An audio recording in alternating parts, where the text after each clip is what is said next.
Yesterday we was talking about the rules for breathing. So we have seen inhale means whenever the arms goes up or whenever the body expands, whenever the back arch is there, when you untwist, when you stretch your spine, and whenever the chest expansion is there or abdomen expansion is there, inhalation, and opposite to that is exhalation. So when you inhale, this is what normally happen. When you exhale, or you have to exhale during all these things. Now there was a question, I think yesterday my internet got cut. The question what Arvindji asked was, what is the significance of retention? When we do any pranayama, we always, after inhale, you can hold. After exhale, you can hold. So there is what is the importance of hold? We should understand the main purpose or the goal of pranayama is to extend the hold. I inhale, I exhale normally now. Why we are telling slowly inhale and slowly exhale? So that you expand or you extend the time of breathing, inhale and exhale. Why I need to extend that inhalation, exhalation? Because when you do that, the number of breaths per minute will come down. Why should I do it? When I do that, my lifespan will increase. Because when you are in anxiety, when you are in stress, you are breathing very fast. Let's say some 20 breaths per minute. If you are peace and calm, if you are pleasant in your mind, your number of breaths per minute will come down. So whenever you are anxious, your breathing is fast. That means that is not good for health. Will also go fast. Whenever we breathe very slowly and deeply, our lifespan will increase. Now I'm breathing very slowly and deeply. What happens if I stop the breath? I inhale and hold. Then I exhale and hold. If you increase the hold component, further your frequency, the number of breaths per minute will come down. The more the number of breaths per minute is coming down, the more it is good for our health and lifespan. But this hold is not possible to get it on the beginning. So we are not talking about the hold. We will be talking when we get into pranayama and other chapters. Initially, it's better to avoid hold. See, if you want to give somebody inhalation and exhalation, first thing is we need to check whether the inhalation, exhalation is same or not. That means somebody is inhaling for say 5 or 6 seconds, they should exhale for same 5 or 6 seconds. If the inhalation is longer and exhalation is shorter, it is very bad symptom, or it's a symptom that they are under stress. Now, whenever you are under stress, just check. You will see inhalation is fast, inhalation is say 3 seconds, means exhalation will be 1 second or 2 seconds. Exhalation will come very fast. If that happens, you are under stress. So how to reverse it, how to improve it? You have to get to 1:1 ratio. Of course, this ratio also we are going to spend a long time. How to build up the ratio, it's a very important chapter which is coming maybe another week's time. We need to check inhalation and exhalation equal first. If the equal is achieved, then the exhalation should be longer than inhalation. That means what? Initially, make sure 5 or 6 seconds inhalation and 5 or 6 seconds exhalation. After that, from 6:6 to 6:7, 6:8, 6:9, 6:10, 6:11, 6:12. You should reach 1:2. That means if I inhale for 6 seconds, I should exhale for 12 seconds.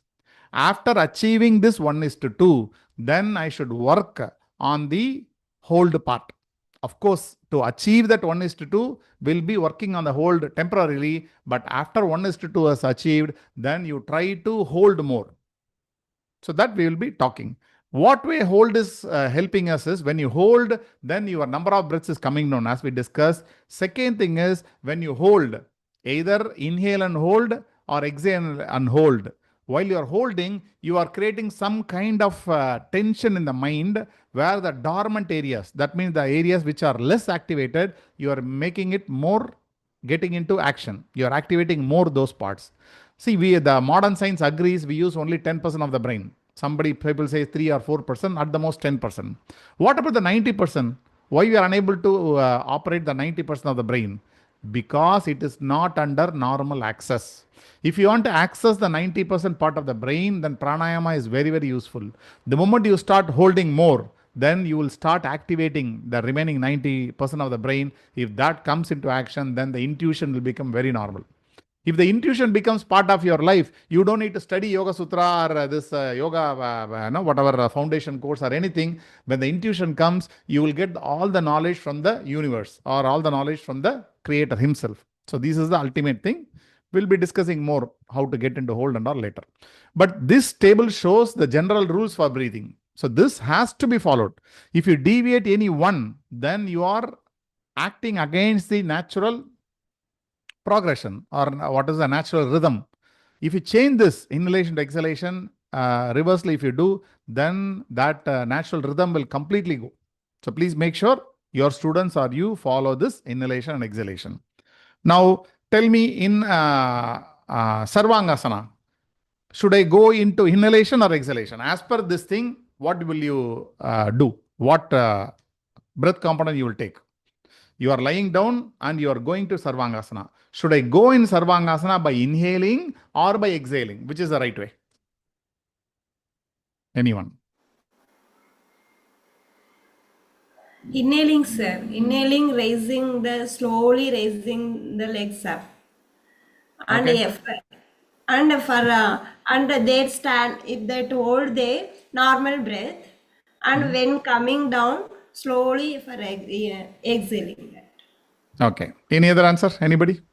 How No, will you sir, go in totally Sarvangasana? opposite. Sir, totally opposite, sir. Even Navasana and Sarvangasana, what ma'am told, no, I used to follow opposite. While coming down, inhale. While going up, exhale. I will Even go by exhale. Navasana. Yes. Now Pushpa ma'am said one thing, Hari sir is telling opposite to that. Opposite. Yes. Any other answer with your justification? As per this table, what is it? When you lift your lower part of the leg, what happens to your abdomen? Contracting. Contracting that. Then what you should do? Exhale. Exhale. Perfect. But is it wrong by inhaling and lifting your body? Maybe as per this table, it looks wrong. Now you tell me, you have to lift 20 kg of a water can or weight. What will you do? You will exhale and lift the weight, or you will inhale and lift the weight? Yes. Inhale and lift the weight. Why you are inhaling and lifting? Nobody asked you to inhale, right? Why you are inhaling and lifting? Body automatically it will, no, body knows. I know, but you should ask question, right, to your body. Why you are inhaling? I am not asking you to inhale, but why you are inhaling and lifting? Now tell me, if you see a lorry. Sir, may I say? Yes, please, sir. Yeah, I feel the second example, our body needs an energy to carry out that action. So the energy can come with that prana which goes in, that is inhalation. Okay. This is my understanding. Correct. If you see a lorry, tell me which part of the lorry carries all the weight? Backside. Backside? On the backside, the back weight of the back is carried by what? Whole lorry weight is carried by one part. What is that part?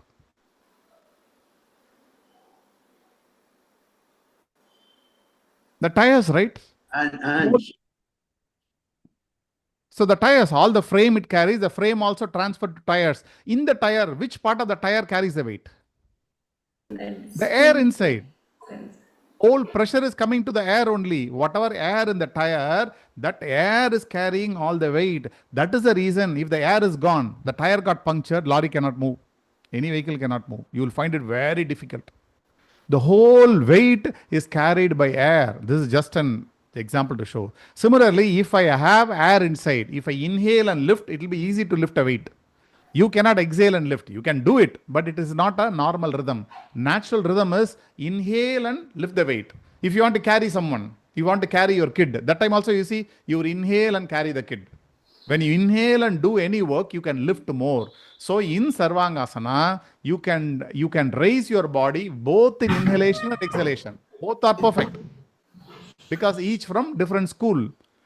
As per this table, you have to inhale and lift the body. Why? When you lift the body, your abdomen is naturally get compressed. When the abdomen is compressed, what happens to your breath? The breath has to come out. Correct? So you have to exhale. That means on exhalation, you have to lift the body up. This is also okay.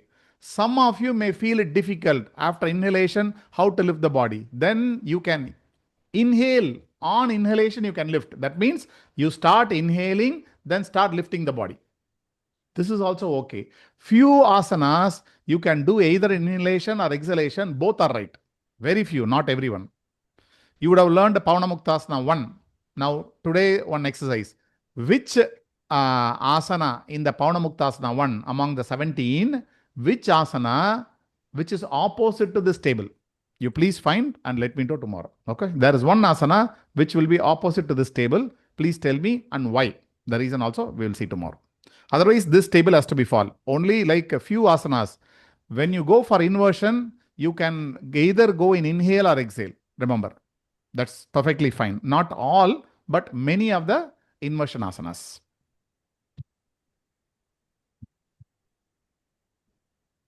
Now, what happens when I inhale? We should understand there is something called diaphragm. Maybe when we cover respiratory and heart, we'll be touching other areas. Now, what happens to this diaphragm muscle? This is called diaphragm, something like inverted U type. This is a diaphragm muscle. Above the diaphragm, you have lungs, your heart, and all those things. Below the diaphragm muscle, you get all the intestine, your stomach, and all those things comes. Now, when you inhale, what happens? The air will go inside, your diaphragm muscle will come down. When you exhale, the diaphragm muscle will go up because the air is there, it will try to push the air out. When you try to push the air, diaphragm muscle has to come up. So this is called diaphragm. This diaphragm separates your stomach or digestive area from the lungs and whatever your chest and all those things, it separates. It's a totally different thing.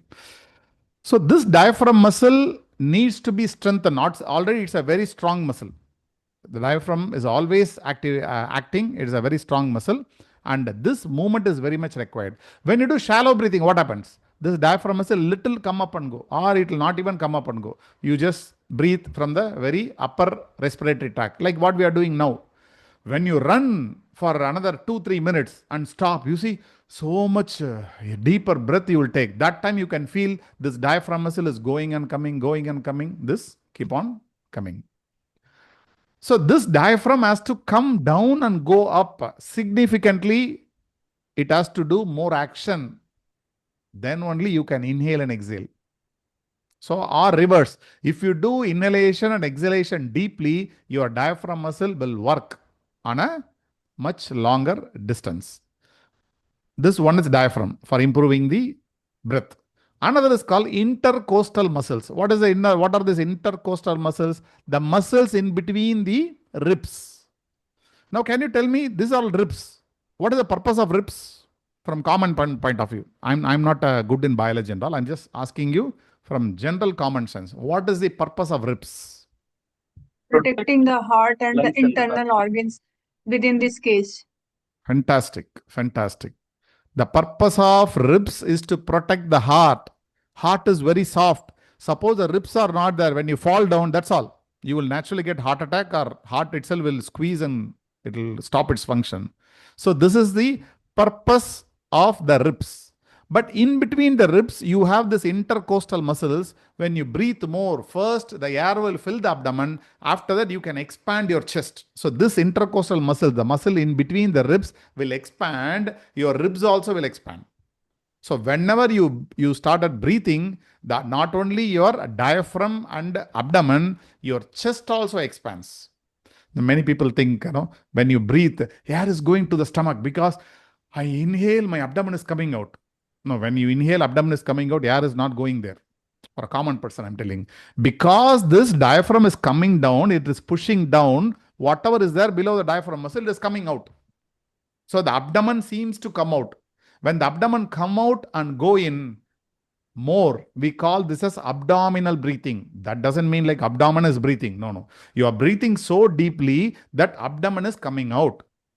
Actually, we should breathe like that only.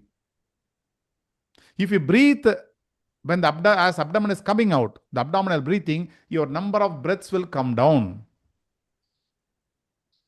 Normally when we breathe, we take 15, 16, 20 also breath per minute. But when we do abdominal breathing, within 4 or 5 breaths is enough to complete 1 minute. So that much it is efficient. We are not at all using the entire respiratory system, using only the upper part. There is a middle lungs and lower lungs. We are not using.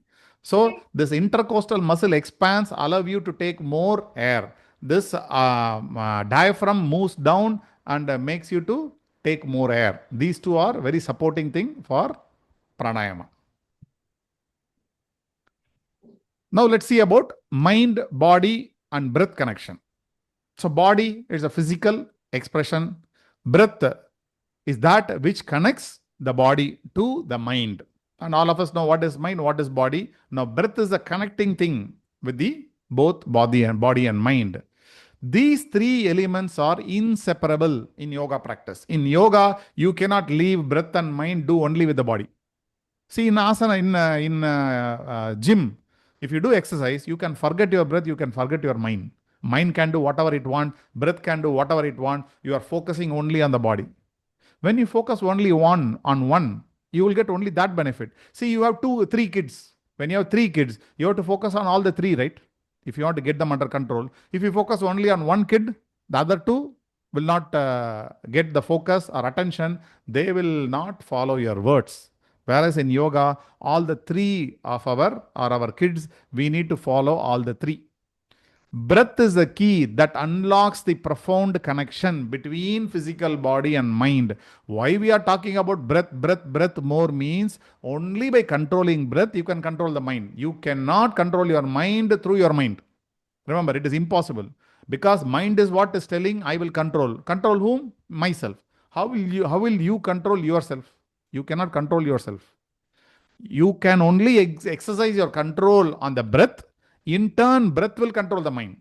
Don't think about, you just see, now I like somebody or I don't like somebody. Now I am closing my eyes, I'm telling, this person is coming in my mind. I don't want. The moment you say, I don't want, is that person is not coming? No, you cannot remove that. You cannot say or dictate your mind saying that I want this, I don't want this. No. You have to control it through the breath. Breath is a mirror. If you want to do, comb your hair or do some makeup, you cannot do without a mirror. Can you do without a mirror? You may think, oh, I have done a good makeup. But people see, then only you will know. So breath is like a mirror to the mind. Using the breath, you can correct the mind. So this is what is important to understand. Now, this is a very important part. Principles of asana practice. We are all practicing asanas or teaching asanas. What is the principle behind it? The principle behind it is, there are 4 points. One is conscious breathing. You have to breathe consciously. That means what? Now I am talking, you are listening. Both of us are not conscious about our breathing, right? Why? My mind is thinking about what is going on in the slide, but my mind is not with my breath. So whenever you do anything, your breath is not with you. That means your attention is not with your breath. Your attention will be outside. Maintain full awareness of breath throughout the practice. That means what? If my mind thinks about something else, can I keep the awareness on the breath? No, impossible. So I need to keep my focus only on the breath. Initially, it is difficult to keep the focus on the breath. So normally what they will say is, focus your attention on the body movement. If you do Surya Namaskar, don't worry about the breath. They will say, follow the sequence. When to do, what leg should come first, front, what leg should go back. First, this thing. Whenever we teach any asana, don't teach breathing for a beginner. Let them first do the asana. When the asana is clear to them, like especially Surya Namaskar, if you teach breathing in the Surya Namaskar initially, they will not learn anything. Tell them, forget the breath, you start understanding how to do a Surya Namaskar. If they understand how to do it through the body, now tell them, now don't see the body action, just watch your breath. Because remember, whenever you are aware about your breath, then only yoga can happen. If your mind thinks something else about office, about yesterday, about tomorrow, you keep on doing. Even if you do 10 hours yoga, it becomes exercise, not yoga. That is why we say don't put music, don't talk to people, don't get into any disturbance, don't sit under a fan. Don't keep your attention on some bird sound or somebody is playing song in the neighbor TV is, some song is playing. All these things are disturbance. Whenever your mind goes there, your Shakti goes there. Correct?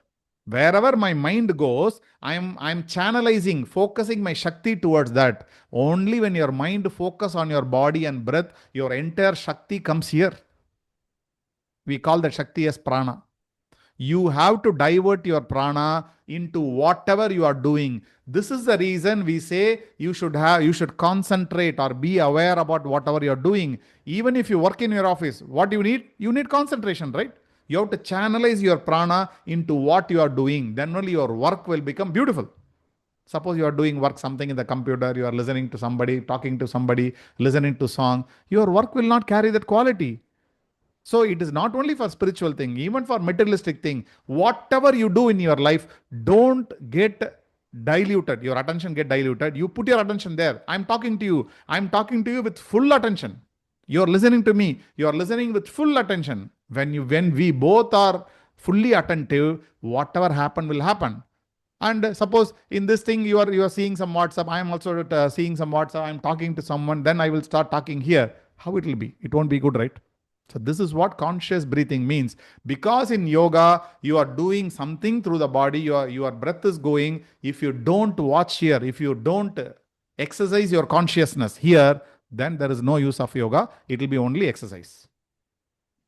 Next is Yata Shakti. Yata Shakti means doing up to my limit. Practice according to individual capacity. We should know what is my limit and the lower and upper limit. Lower limit, we all of us know. Upper limit, we get enthusiasm. For example, if you do 3 Surya Namaskar, you feel so happy. Next day, what will you do?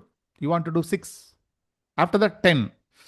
Then if you do 10, right from 3, you jump to 10. Next day, body will tell you, you made me to suffer. I will give you pain.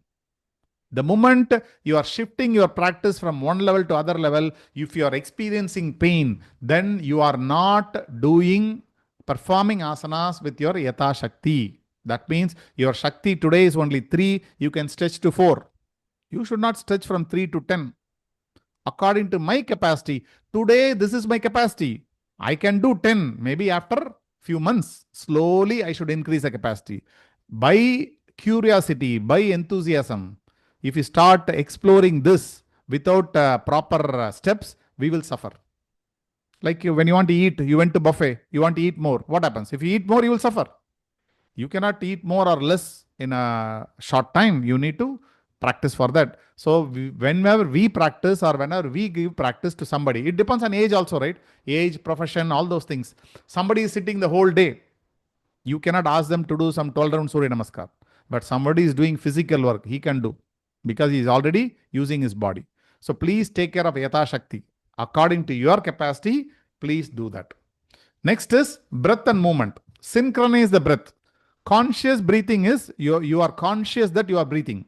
You are aware that you are breathing. Breath and movement means how should I move along with how my breath should be when the movement happens. We are going to see a separate slide for it. How to synchronize the breath, movement, and also thinking, thought. Next is the pause. Pause means we will practice this while performing an asana. Whenever the pause comes means your breath should stop, your action should stop. Then it means there is a pause. Why the pause? Pause means you are stopping there so that you are going to start the next movement. We will see that when the slide comes about the importance of pause. So first about conscious breathing. What happens if you do breathing consciously? One of our doctors in our ashram panel, he said like anybody comes with this clinic for high blood pressure. Suppose he will check the BP. If the BP is too much, what he will say is, let them sit and ask them to watch the breath. The moment you sit and start watching the breath, your blood pressure will come down. You remember people telling count 1 to 10 when you are so much filled with anger. When you're shouting, count 1 to 10 or take 1 glass of water. What for? When you do these things, more breath will go inside, then you will relax. So it will enhance the efficiency of your lungs. The more air goes inside, you will get relaxed, or give a time little, you will get relaxed. So whenever you are breathing consciously, We can do this small thing. Normally, they will say 15 breaths per minute we take.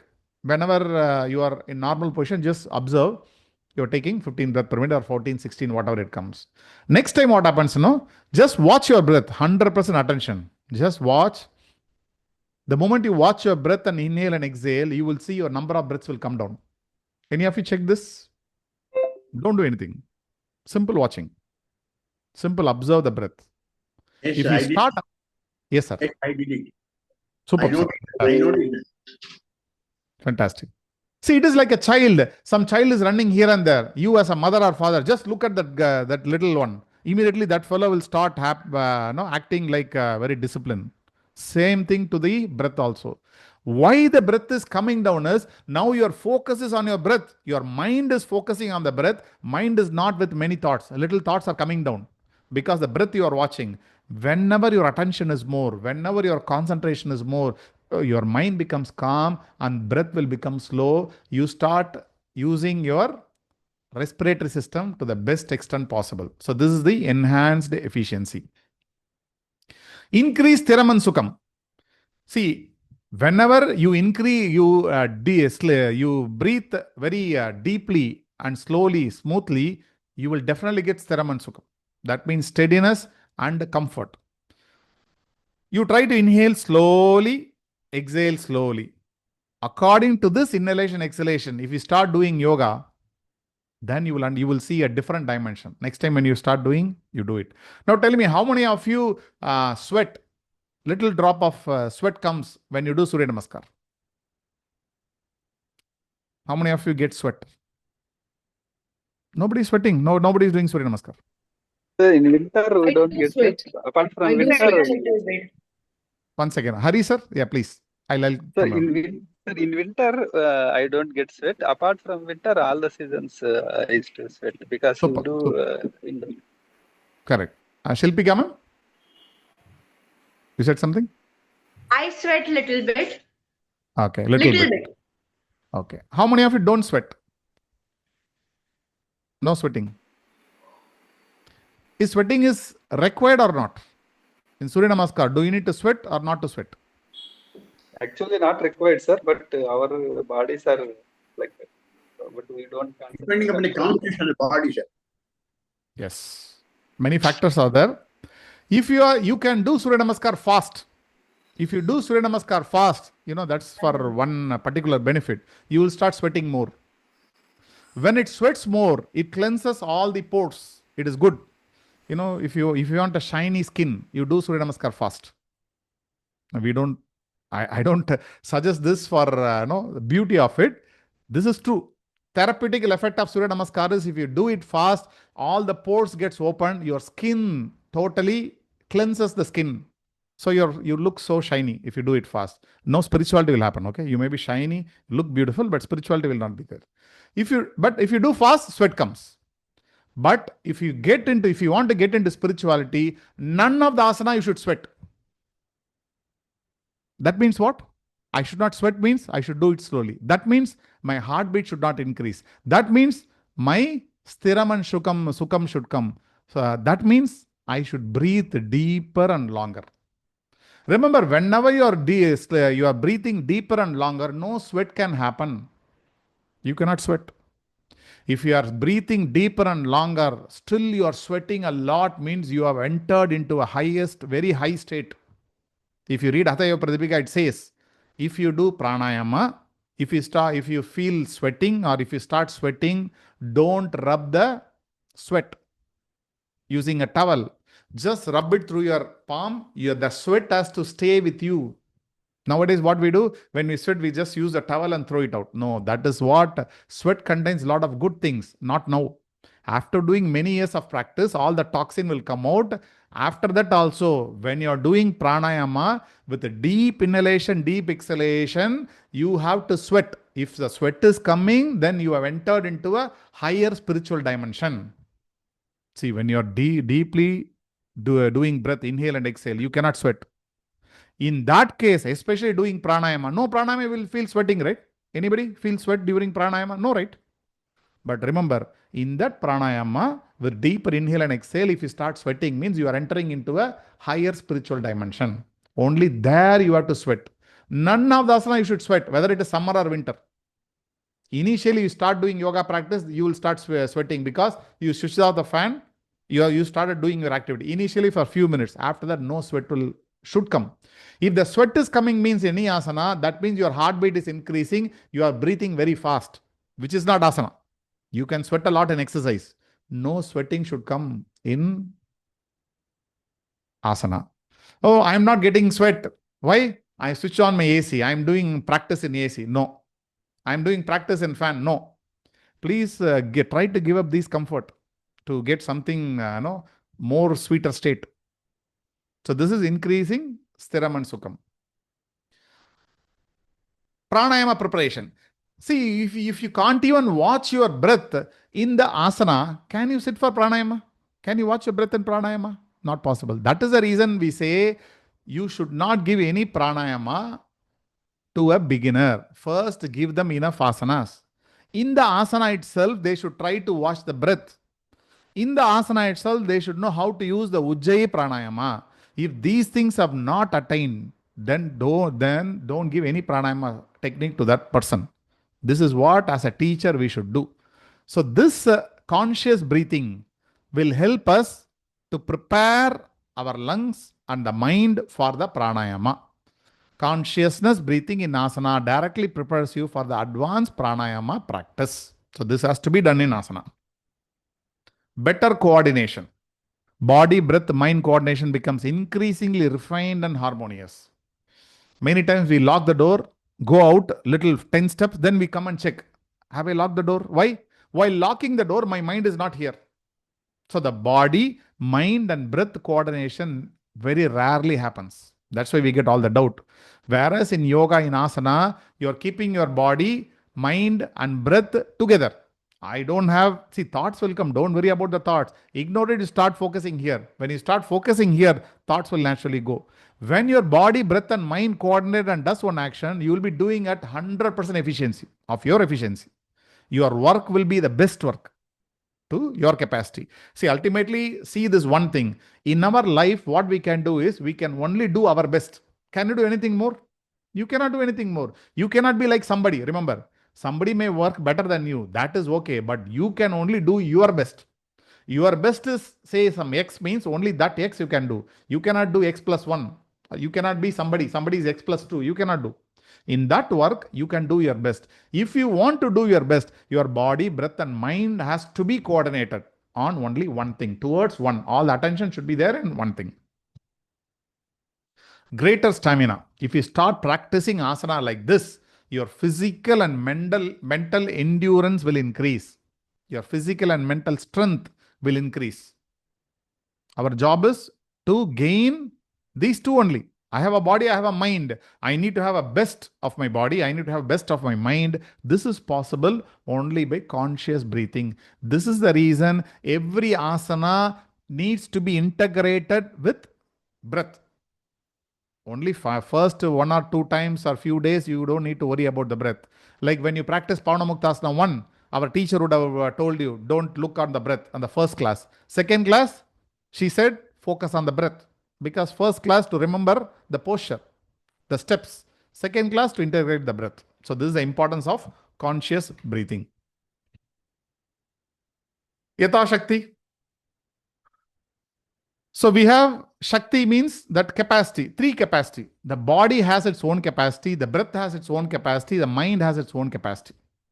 So you work as per the capacity of your body, as per the capacity of your mind, and as per the capacity of your breath. See, somebody cannot inhale for 6 seconds. You don't force them. They can only inhale for 2 or 3 seconds. If they do that asana faster, it's fine.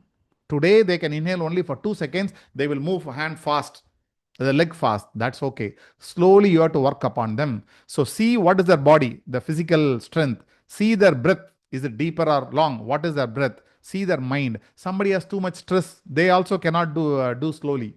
Whomever is doing asana very fast, your mind is also very fast. Your breath is also very fast. You can understand somebody, if you tell somebody doing very fast, any work means they are pitta or vada prakriti. Right?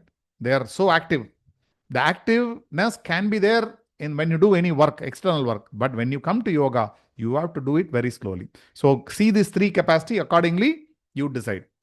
Ahimsa zone, when you do anything fast, what are you doing with your body? When you're sweating means you're doing himsa.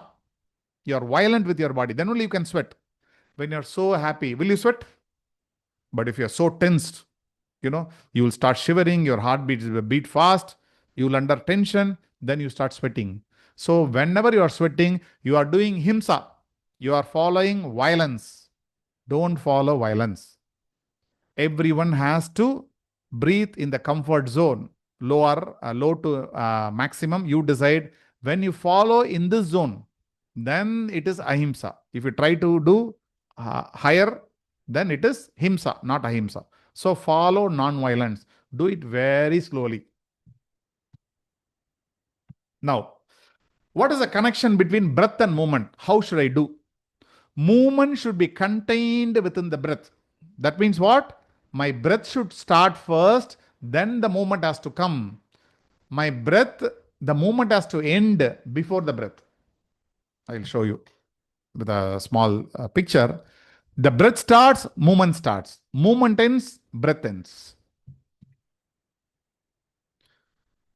Breath has to initiate the movement, but movement should come to an end before the breath. The next fourth point you remove. That's not required now. See, breath should happen like this. Inside the breath, movement should come. Anybody? Just I want to show the Pada Hastasana. Anybody is ready to volunteer just to do Pada Hastasana? Yes, Simrat ma'am. Can you stand? Please stand straight in Samasthiti. That means your legs together, knees together, back straight, palms on the side of the body. You can look either straight or look down. Both are okay. If you look down also fine. Straight is also fine. But back to be straight. Now, I'm going to give instruction for Simrat ma'am for Pada Hastasana. Lifting your hand up and bend forward and touch. No, don't do now, ma'am. When I give instruction, what should happen is, when I say that lift the hands up, first thing is your breath should start. Then the hand movement should start. Like, we'll do like this now. So now, ma'am, you start inhaling slowly. The moment you start inhaling, start raising your hands from the front and take it vertically up and complete the movement. Now inhale little bit more and stop the breath. Pause. Now start exhaling. When you start exhaling, then start the movement of the hand, bend forward and try to touch your knees or ankle or floor, whichever is possible. The moment you finish touching, then exhale little, 1 second more, then stop the exhalation. Now start the inhalation, then start moving up. Again, raising your hands, coming back straight, your hands slowly coming in front of the body and going up. Now the movement ends. Now inhale 1 second more and stop your breath. Now start exhaling, bring the hands down. When the hands comes down, stop the hands, exhale for 1 more second, then stop the breath. Now remember, your body is moving. Yeah, please sit, ma'am. Please take your seat, ma'am. Simrat ma'am. Now, Simrat ma'am started doing simple Pada Hastasana. Your movement should start after the breath starts. But this not normally happens, remember. We don't watch it. You start inhaling, then start moving the hands up. Similarly, when you finish the hands, raising the hands, stop the action. Then only extra 1 second you inhale, 1 or 2 seconds, then stop the breath. See, that's what we are telling. Breath should be there longer. Within the breath, movement should happen. That means start 1 second before the movement. And after the movement stops, you take 1 more second for the breath to stop. This is what the science of pranayama you need to follow. If it is reverse, then so many changes will happen inside. This not everyone will do. Either it is equal, breath and movement, or many times, breath will finish fast, then we finish the movement. No. You have to follow this. This is what it means. Breath starts, movement starts. First start the breath, start the movement. While ending, end the movement, then end the breath. That is why we are showing here the movement is included in the breath. Movement should come within the breath. Breath should not come within the movement. This is a very, very, very important thing. When you follow all these things, your thoughts cannot come. This is so much is there. If you start observing, naturally, your thought should be here only, will be here. It cannot go outside. This is one way of calming the mind. And you are into yoga. Yoga means what? Controlling the mind, controlling the activities of the mind. Chitta vritti nirodha. You can see here that chitta vritti nirodha, that yoga, you can get it into asana, provided if you keep the movement within the breath. Breath should be longer, movement should be little shorter than it. Now, what is this pass? The pass means, now we did Pada Hastasana, raising your hand and you stopped. When you raised your hand, you stopped the hand. This is called pass, just 1 second pass. Then you start bending forward and trying to touch the feet. And when you touch the feet, again pass, you stop it. Again, you lift your hand, go above, pass, stop it. Again, you bring your hands down, pass. So there are 4 passes we have done in this Pada Hastasana. The pass denotes the posture ends. If you want to raise your hand, the moment you give a pass, you are telling to your body and mind that you are ending that posture. You are moving to the next one. So that the breath also should end. After the pass, when you stop your body movement, breath should happen 1 or 2 seconds extra and it should stop. Otherwise, what happens? You will raise here and you keep on breathing more. The pass means your breath is also stopping, your movement is also stopping. In that pass, no breath, no movement. Correct? Breath is also stopped. Your inhalation means inhalation is stopped. Your hand raising, that is also stopped. Again, you are exhaling, coming back down, touching your feet. When you touch your feet, your movement stops. After that, breath stops. When the movement and the breath stops, that is called the pass. Many times you can stay also. When you raise your hand in Padastasana, inhalation, stay there. Inhale, you inhale. Now you exhale, again inhale, you inhale. Then bend forward with exhalation, touch your feet. When you touch your feet, stay for 1 breath. You inhale and exhale there. Again you come up. Like that also you can do. So pass means you are stopping the movement of body and the movement and the breath. So inhale or movement happens, then pass. Exhale. That is also while exhaling, movement happens. After that, pass. Again, inhale, movement happens, pass. Exhale, movement happens, pass. This is what is happening. If you put now this line, see here, we have seen earlier breath and movement. Now I'm putting in the mind above. That means what? Your mind has to be bigger than breath. Your breath has to be bigger than movement. What it means is, first you have to tell your mind, I am going to lift my hand up. That thought should come first. When the thought comes, then you start breathing inhalation. Then your hand should move. When you come to when your hand is up in Padastasana, finish the movement. Stop the hand, stop the breath, then stop the mind. Tell your mind, now finish this thing. Next step I need to go. And the next step also, start with the mind, then go with the breath, then go with the movement. So the breath is contained in the mind, movement is contained in the breath. Both movement and breath should contain in the mind. That means your mind has to be here. If you start thinking about something else, your problems, you cannot follow all these things. Your mind has to be here. One more thing to use the mind is, how many of you can do classically perfect Surya Namaskar? That means when you touch your ground, all your 5 plus 5, your 10 fingers should touch, your palm should touch the ground. Very few, right? And your forehead should touch the knee. Possible. I think palm also you can touch, but the forehead touching the knee is very, very difficult. Now, you cannot touch, your forehead cannot touch the knee, your palm cannot touch the floor, but through the mind you can touch, right? You can visualize that your forehead is touching your knee, your palms are touching the ground. You can visualize. But you can touch only your feet or knee. That's okay.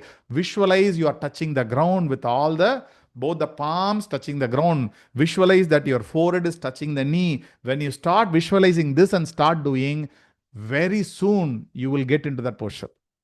Because your mind start believing, your mind will make your body flexible. your breath to get slow. This is the reason we said mind should be longer. So much things are there in asana. When you do this, it becomes a meditation because all your attention are here in the asana, in the breath, here, watching the mind, everything. This is a good preparation for meditation. Now see, all your worries or whatever your imaginations are not there because the rule is like this. If you keep on doing, your mind is not going in 100 direction, maybe in 10 direction. Number of thoughts comes down because your focus is here. If you practice like this asana, tomorrow if you practice for meditation, meditation can happen. Otherwise, what we normally do, we'll be thinking a lot, always thinking, what is the schedule today, what I have to do, what happened yesterday, what is this thing I've done, what good things happened, what better things happen. All these things are going on in the mind when we do yoga. So this is what, at least in asana, we should start practicing. Is it easy? It is not easy, very difficult.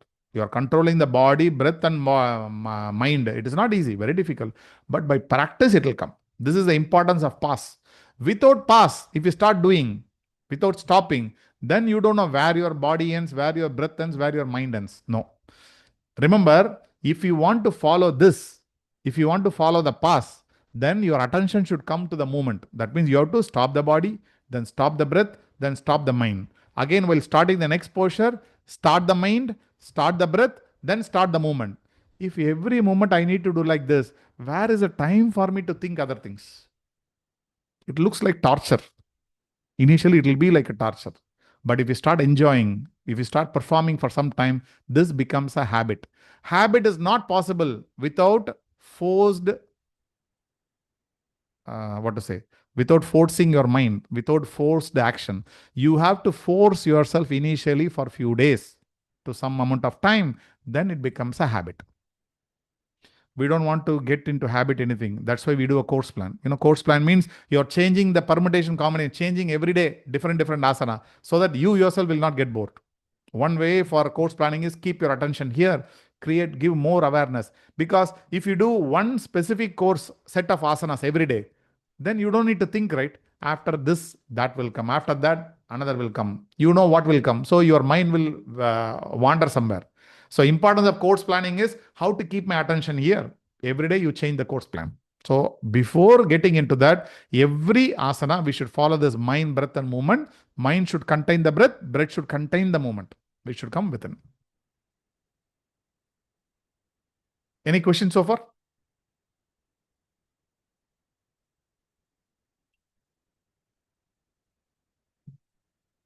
Okay. Now, if you want to teach pranayama, first try Ujjayi pranayama. Because this is the pranayama we can use in the asana. Even before Nadi Shodhana, before anything, teach Ujjayi to the students. Or you, if you are a student, new learner, please learn Ujjayi and try to follow in the asana. So what way Ujjayi helps me? We said like reduce the breath. Focus on the breath, have long inhalation, long exhalation. Long inhalation, long exhalation is not possible without Ujjayi pranayama. So Ujjayi pranayama, you would have practiced in our practical session. You have to constrict your throat. You call this as glottis.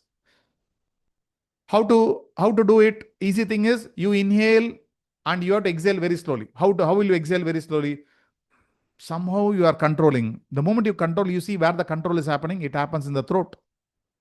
You have to inhale. Exhalation you should do very slowly. If I say, then what will you do? Slowly you will control and exhale. That control, you call that as Ujjayi pranayama. Initially, if you do Ujjayi pranayama, it is good to do while exhalation. It will be little easy. Inhalation, if you try to do Ujjayi, it's very difficult. But if you are perfected asanas, you are able to do 10, 12 asanas every day, please try to follow Ujjayi in both inhalation and exhalation. Initially, you do only with exhalation for 1 month, 2 months. After slightly, slowly start incorporating Ujjayi in inhalation also. So Ujjayi pranayama helps you to extend your inhalation and exhalation. It dramatically increases awareness and mindful presence in practice. Because Ujjayi, you cannot just like that do. You need to exercise pressure in your throat region. So your attention should be here.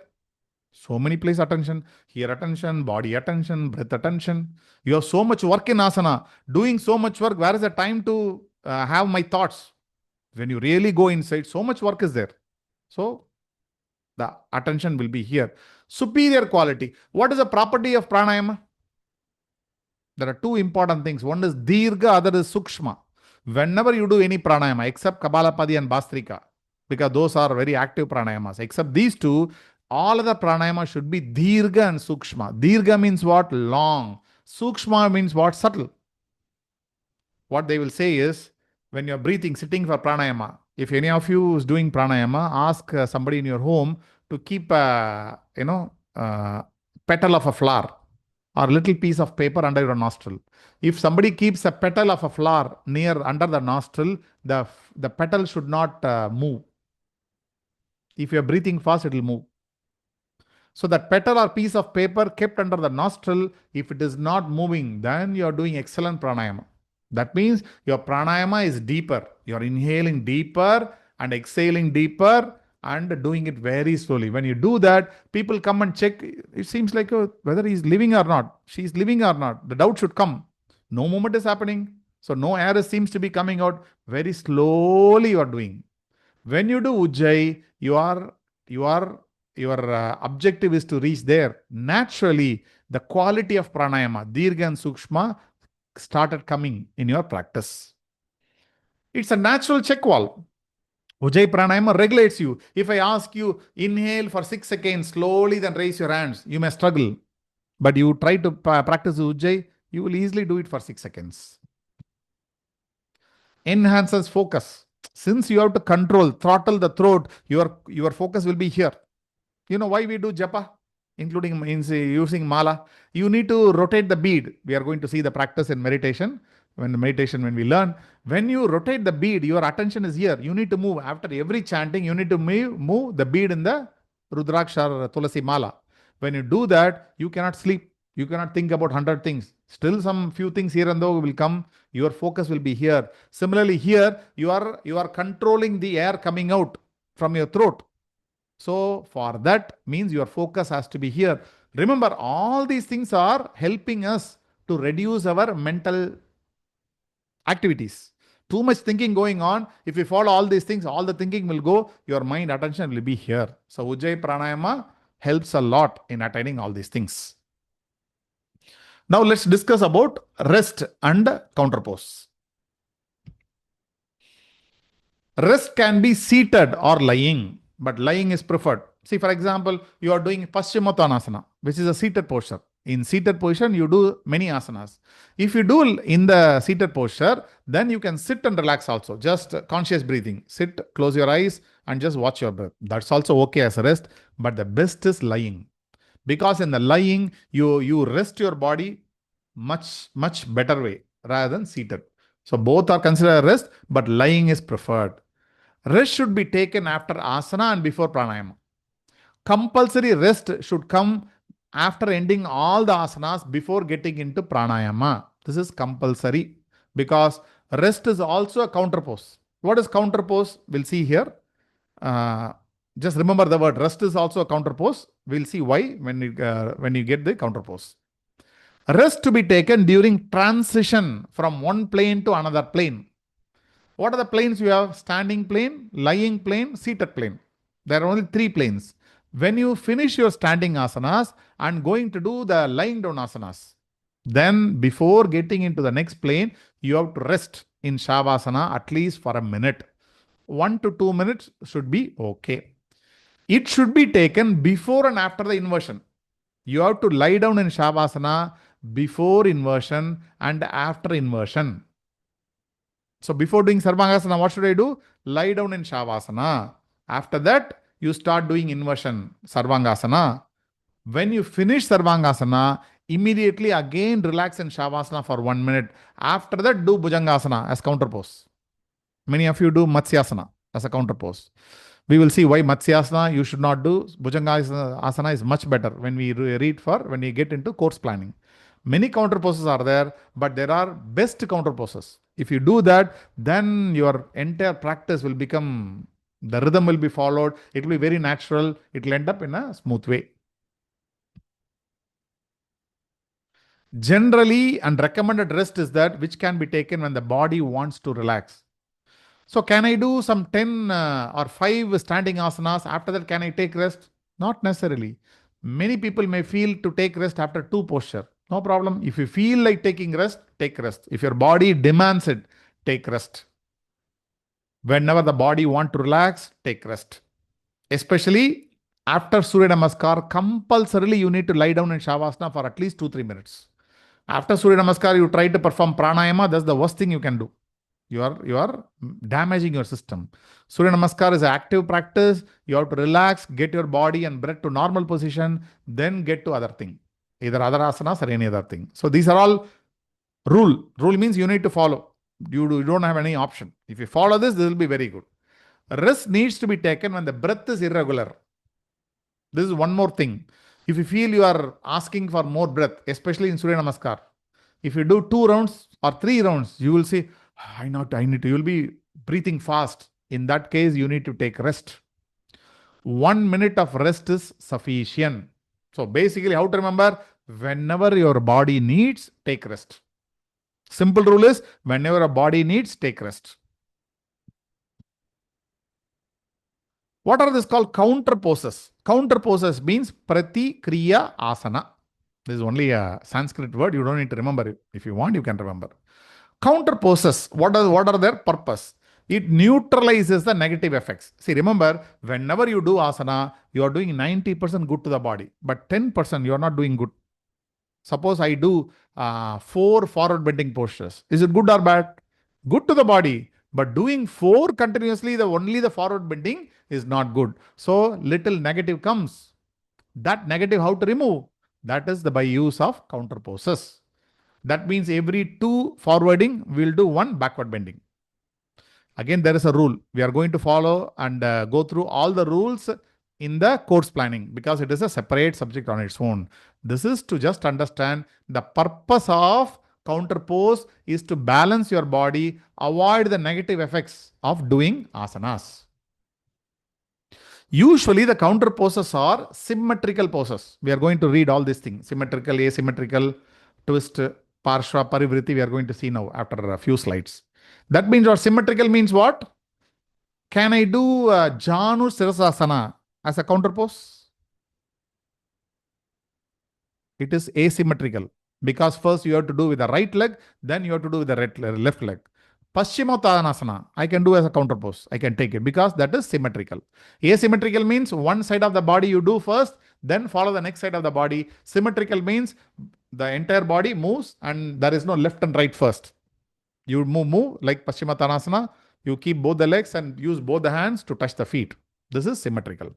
So basically what is symmetrical? If you cut in the center, if you put a line in the center of my head to toe, my right and left, if remain same, means symmetrical. If right and left is not remaining same, it is asymmetrical. When you do Virabhadrasana, when you do Janu Sirasasana, like that, it will become asymmetrical.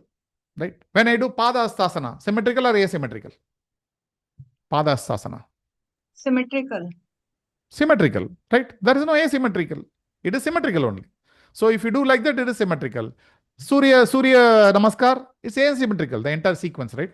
It's not symmetrical. Though you get Padahastasana, Hasta Uttanasana is symmetrical, the Ashwa Sanchalanasana is asymmetrical. Similarly, here counter poses should be symmetrical only.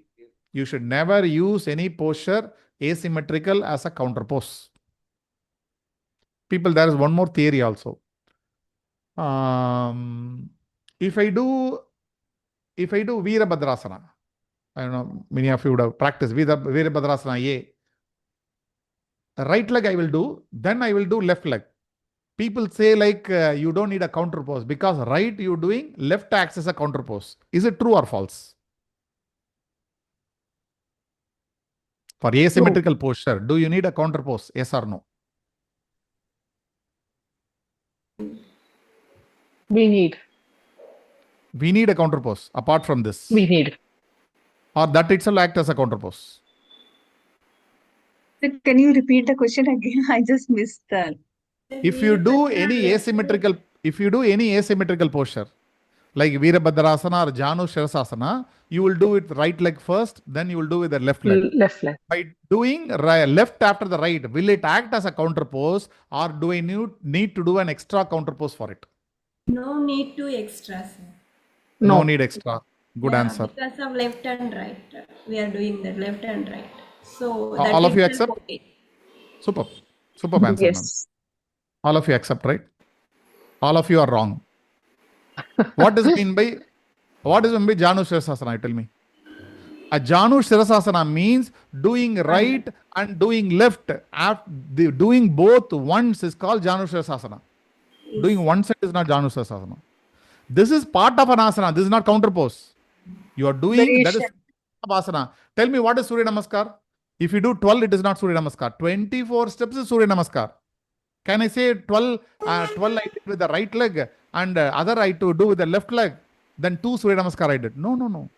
24 steps forms 1 round of Surya Namaskar. 1 right and 1 left forms 1 round of Janu Shirasasana. Or 1 right and 1 left forms 1 round of Virabhadrasana. Now that's part of the asana. That's not a counter asana. Counter asana and your backbone are connected. Now let's take Janu Shirasasana. In Janu Shirasasana, what happens to the back? The spine is bending forward. Correct? So counter posture are there to counter the forward bending. Now in right also you are doing forward bending, left also you are doing forward bending. Both are, you are touching your feet. Where is the counter pose upcoming? No counter. So remember, asymmetrical is not counter to itself. Asymmetrical should be followed by a symmetrical counter pose. These are all very, very simple, but it's very, very important. These are all, very finer points, which many teachers may not know. Though it's a beginner thing, we want to keep all these rules here. That's why even if you teach even 10 asanas, you learn only 20 asanas. That 20 asana, you follow all the rules. This is very, very, very important. Now let's get into classification. We have time till 12:30. You want to take any 5 minutes break? I have one doubt, sir. Yes, madam. Sir, that asymmetrical movement, that is Janu Shirasasana or Virabhadrasana. For Janu Shirasasana, we are doing that forward bend. So we do that one step, both leg backward bend. We can give that. No, that is Ardha Machendrasana, like that. That is we can take for counter pose. No. Logically, what you're saying is right. So one forward bending is there, then one backward bending is there. One backward bending. There is a lot of rule into that. Your counter pose should be simple than your main pose. Whatever you're giving counter, it should be simpler than the main pose. Otherwise, when you do difficult counter pose, that becomes the main pose. So we are going to see all the rule. Okay? Yes. In detail, we are in course planning, it's becoming. These are all parts of important course planning. We'll discuss there. But your question is perfect. We will see all the rules. Now, these are very just touching. Before getting into plane, important we are touching. Please, all of you, I request attend live. When you do course planning, you can ask many questions. Okay. Any other question? So can we take 5 minutes break? 11:35, 11:40. Okay, then continue for next 45 minutes. Thank you. Okay.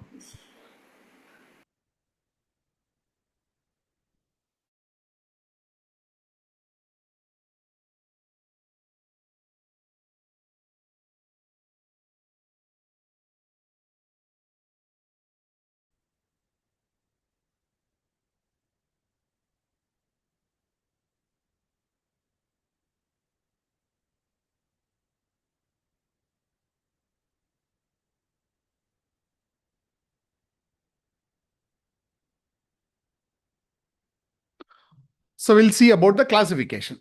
Now, on the plane, how to classify the asana on the plane. One is standing posture, the first thing. Then lying postures. In the lying, you will get supine and prone. So lying supine means keeping your body facing to the sky, your chest facing to the sky. Prone means your abdomen or chest facing the ground. So both are lying postures. Then kneeling postures. Then seated postures, then inverted postures. So like this you can, it's not in order. Okay, in order we'll see what is there in order.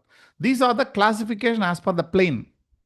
If you are doing something standing, you call that as a standing plane. Seated, you see two. Seated means normal seated and kneeling, like Vajrasana. Vajrasana is a kneeling posture. It comes in the kneeling plane. Though these two seated kneeling are like similar, but little difference there. Lying, inverted, So these are the classification on the plane, you can say. Technically, how to classify? If you want to classify technically, the first thing is called reference posture. For example, in standing, we say samasthiti is the reference posture. What is samasthiti? Standing straight. Standing straight, your feet together, knees together, back straight, like we did for Padahastasana. That starting is called samasthiti, which is always a very balanced posture. It acts as a rest also. Standing, what is the rest thing? I do something little, I just want to take rest. Just stand. Stand in samasthiti, that acts as a rest posture also. Next, the backward bending is called Purvatana. Please by heart this word. We are going to use this word many places in course planning.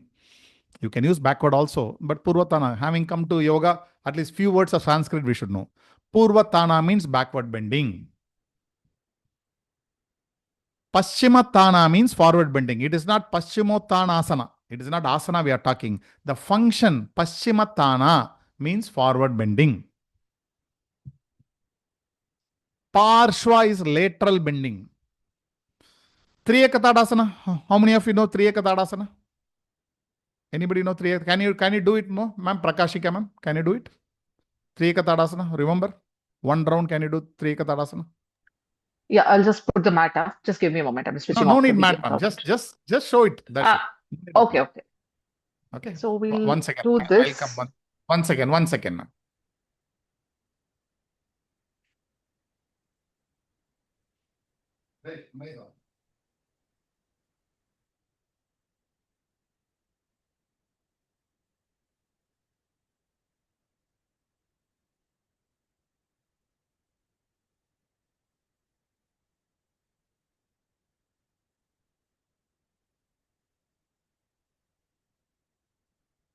Sorry. Yes, ma'am. Can you unmute, ma'am? Can you please unmute? Yes. So you are raising. So first we'll do this one. Then we'll move right. Yes. Come back. And left. Go back. Now this. Yes. Come Super, back. ma'am. Please. Yeah. This is called lateral bending. In Triyakatadasana, you are not twisting. You are moving to the right and left. This is called lateral bending. So this lateral bending, the technical name is Parshva. You are compressing on one side and stretching on the other side. When I do like this, interlock the fingers, turn to the right. See, the right side I am compressing, left side I am stretching. This is called Parshva or lateral bending. Next is called Parivriti. Kati Chakrasana. That means twisting. If I twist my body, left or right, this is called Parivriti. So please by heart this. Samasthiti, Purvatana, Paschimatana, Parshva, Parivriti. Viparita. Inversion means Viparita. Those who are in Tamil, I don't know, in Hindi or anywhere, Viparitam we say. That means something upside down, something you are doing dangerously. So Viparita means inversion. All are Viparita. All inversion asanas you can call under one classification called Viparita. Then something called Vishesha. In Vishesha means there will be little lateral, little twist. It is also forward. Many things are together. All the challenging postures are called Vishesha. For example, do you know Virabhadrasana B? It's an aeroplane posture. Very difficult. Maybe so Bakasana. Difficult posture. What, sir? Bakasana. Bakasana. I'm very poor in all the asanas and all. I don't know. Bakasana, how it looks? I don't know. You need to, the pressure comes on your shoulders. You keep your palm down and raise your leg. Maybe. What's Subha, ma'am? Vrikshasana. Bakasana means cow pose, right, sir? Crow posture. Crow கால் இதுல வச்சிருப்போம் இல்லையா அந்த மாதிரி crow posture. Hand balancing. Okay.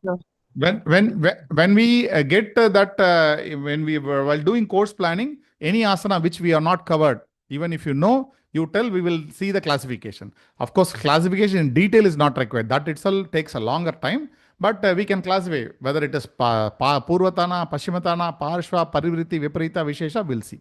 Vishesha means it has more. For example, if you have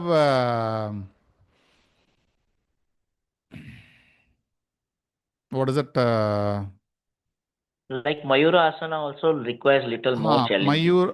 Mayuranasana comes under balancing. We will see. Vishesha, example, we'll see all those things. Because I'm just thinking what the 81 asana, I don't remember what we are teaching here. Better to take from there anything. See. What, madam?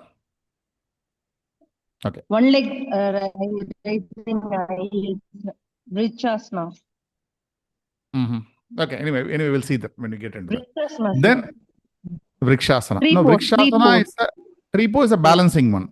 That will not come, but it's a little backward bending, but it comes under balancing. One leg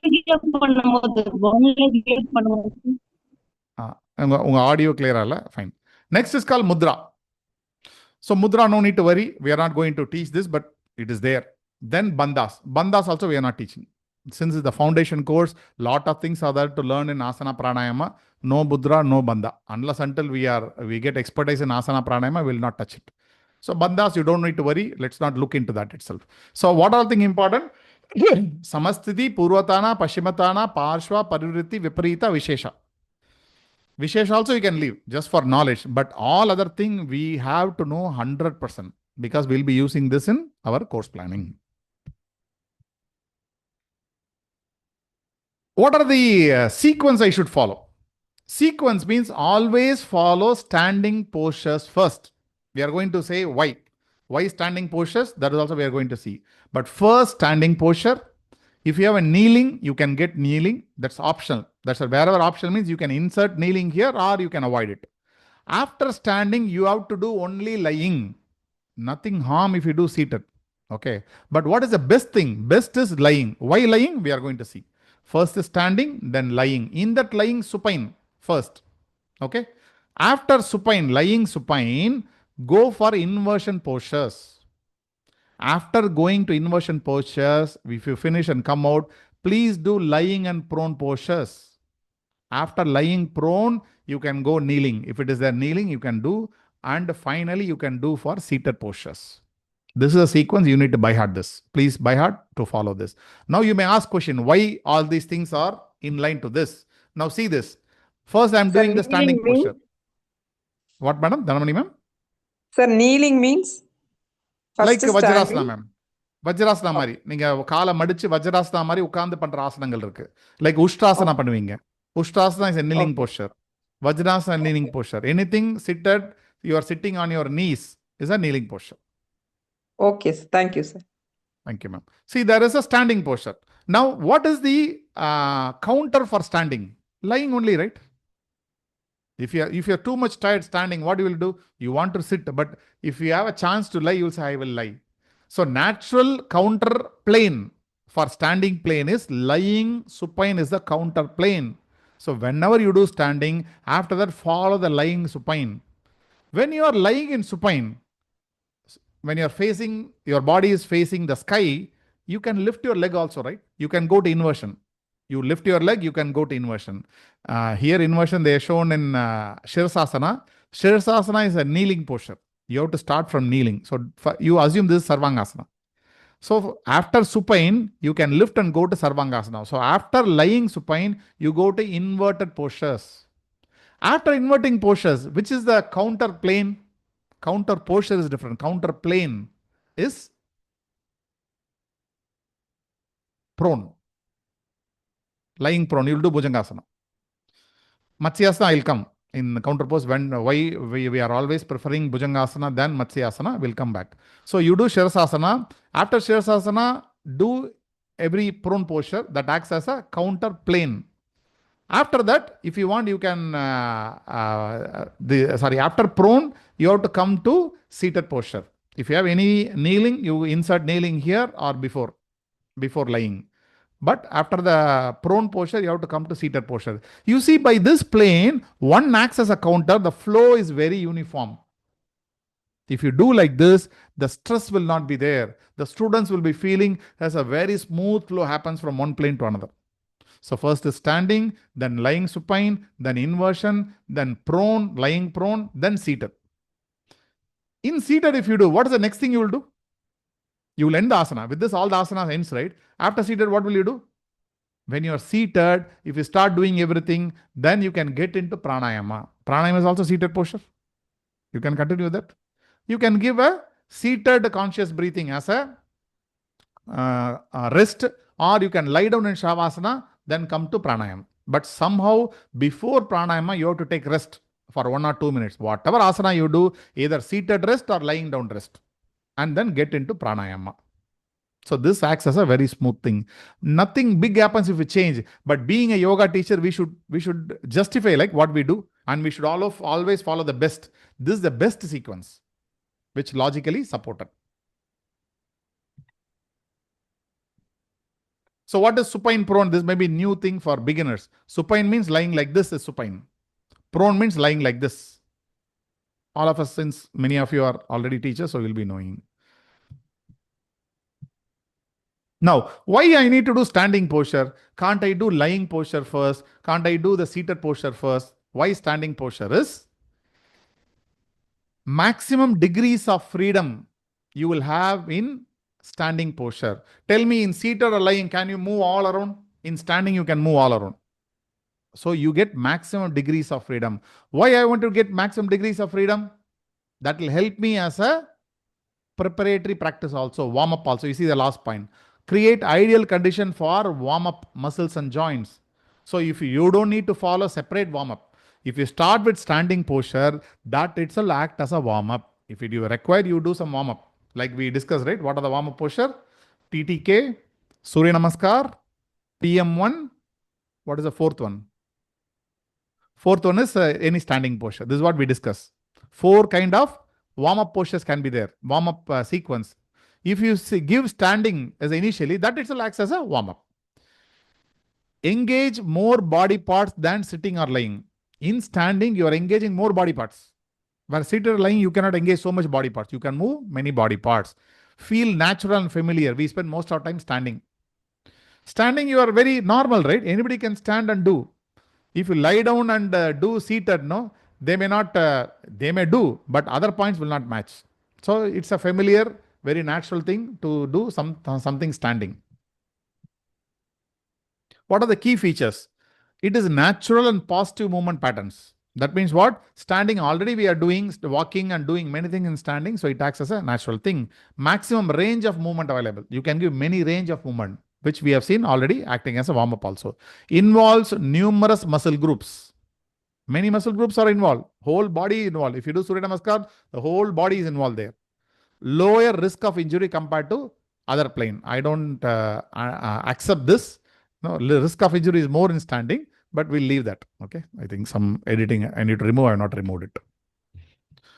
So do forward bending first. In the standing, what should I do first?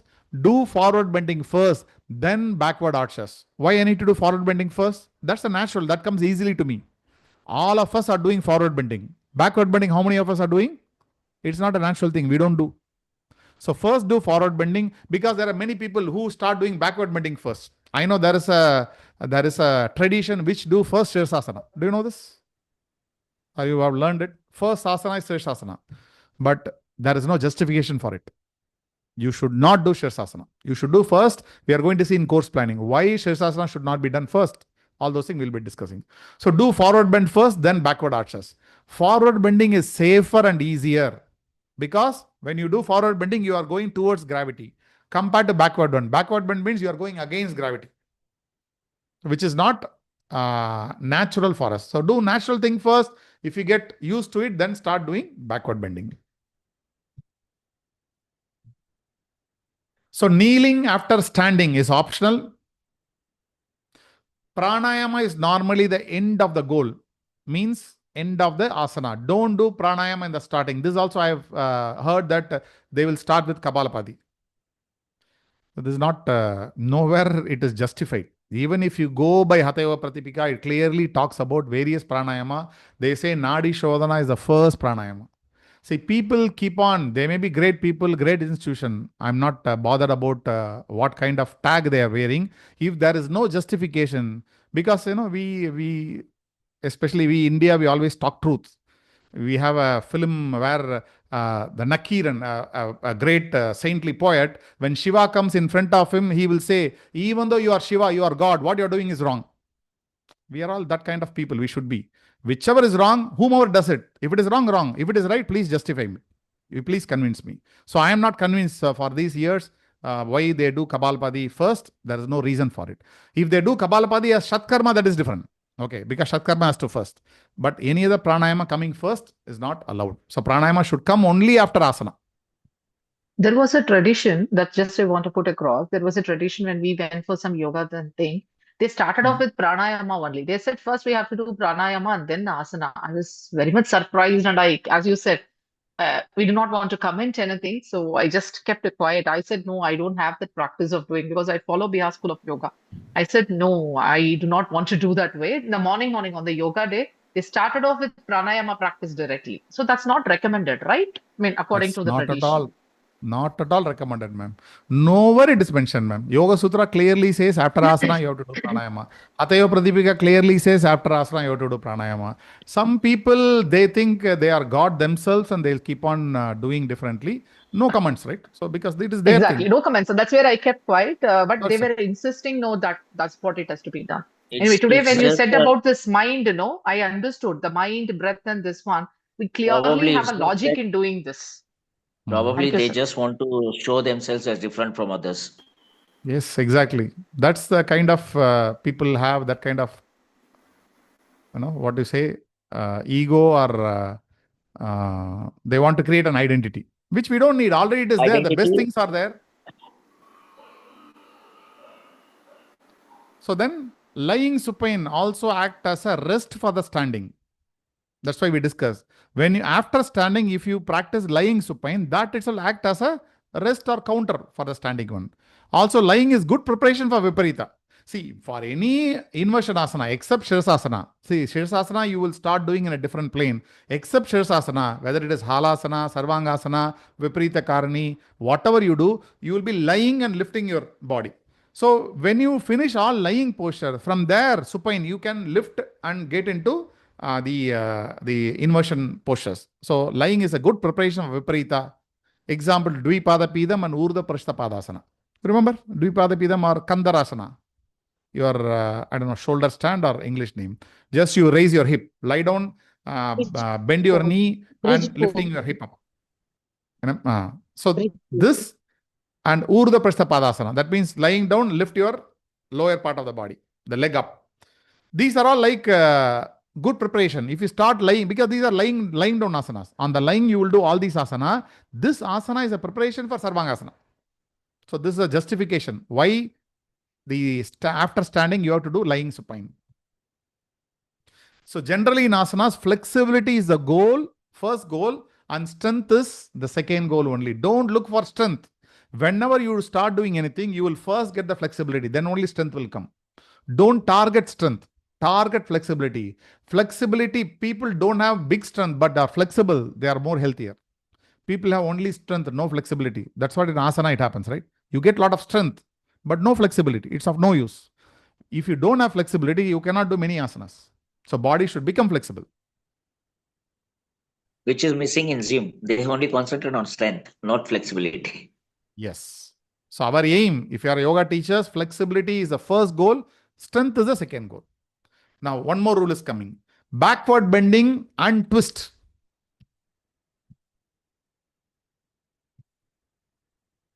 See, first what you should do, for example, the preferred in standing thing itself, stretching. Now, Tadasana, which classification you will put? It is Purvatana, Paschimatana, or Parshva, Parivriti. What is this classification? Standing. For Tadasana. Tadasana in its stretching. In standing posture, sir. Now, what happens to your spine? Samasthiti. Samasthiti. Spine elongates. Samasthiti. Is it Samasthiti? Is it true? No, Samasthiti No, is no, no, no, no, no, it is not that. We Then elongate the what? spine. Then what? What classification? Imagine you are doing Tadasana.